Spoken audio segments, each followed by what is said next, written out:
Kaakibat pa rin ang ating paghahanda para sa kaarawan ni Jose Rizal bukas. Alamin natin ang pananaw ng mga boss kung ano kaya ang magiging reaksyon ni Dr. Jose Rizal sa planong pag-alis ng pagtuturo ng wikang Filipino sa kolehiyo. Para sa Pulso ng Boss, narito naman si Jules Gia.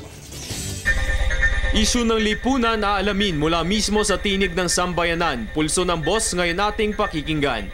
Ayon sa inilabas na memo ng on Higher Education o CHED, hindi bahagi ng General Education Curriculum o GEC ang pagtuturo ng wikang Filipino sa college level, maliban na lamang sa mga Filipino majors at iba pang kurso na lapat sa Filipino.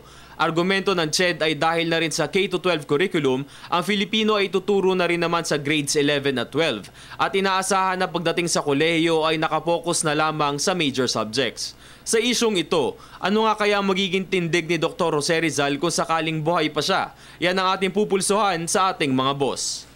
Parang mawawala yung pagbibigay natin ng respeto doon sa ginawa ng ating bayani sa ating bansa. Para sa akin, pangit siya ng Pilipino. Pangit yun. Kasi ang bata, kagaya ko, naglalaro ko. Kada grade 1, grade 2, grade 4, may mga Pilipino na sabi sa amin. Bakit alisin yun para sa akin? Ay, hindi po pwede. Kasi napakahalaga ang salita natin. At itong salita natin, tingnan mo, kahit sa sulok ng ibang bansa, pinag-aralan ng ating Pilipino. Dahil gusto nila maintindihan at malaman kung ano ibig sabihin ng Tagalog. Gagalit yun dahil yung unang pag-aaral natin sa Pilipino. Hindi dapat alisin yun.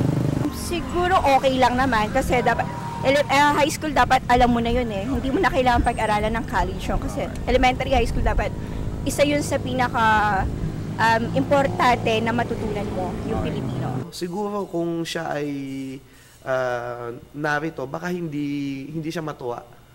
Kasi parang ang nangyayari dito, bagamat ibinababa mo sa high school, kailangan ulit-ulitin na mag-aral sa Filipino. Kasi parang kahit may Ingles, dapat hindi na sacrifice yung sariling wika. Ayon sa pulso ng mga boss, hindi pabor ang karamihan ng mga nakapanayam natin na alisin ang pagtuturo ng wikang Filipino sa kolehiyo. May simpleng dahilan pa nga ang iba. Hindi pwedeng alisin kasi tayo ay mga Pilipino. At natatakot pa ang iba na maaaring maging mitsa ito ng kahalagahan ng wikang Filipino. May mga nagsabi rin naman na okay lang dahil nasa bagong curriculum na ito ng K-12. Kung babalikan natin ang akda ni Rizal, sabi ni Simon sa El Filibusterismo na habang may sariling wika ang isang bayan, taglay niya ang kalayaan. 2016 pa balak ng CHED na ito ay isagawa. Ngunit sa inisal na reaksyon ng ating mga boss, naway ito ay mabigyan ng linaw o ay konsidera ng CHED. Makialam at makilahok mga boss, mag-tweet lamang ng inyong pulso sa @PTVPH at gamitin ang hashtag Pulso ng Boss. Mula mismo sa tinig ng sambayanan, para sa Pulso ng Boss, ako si Jules Giang ng Telebisyon ng Bayan.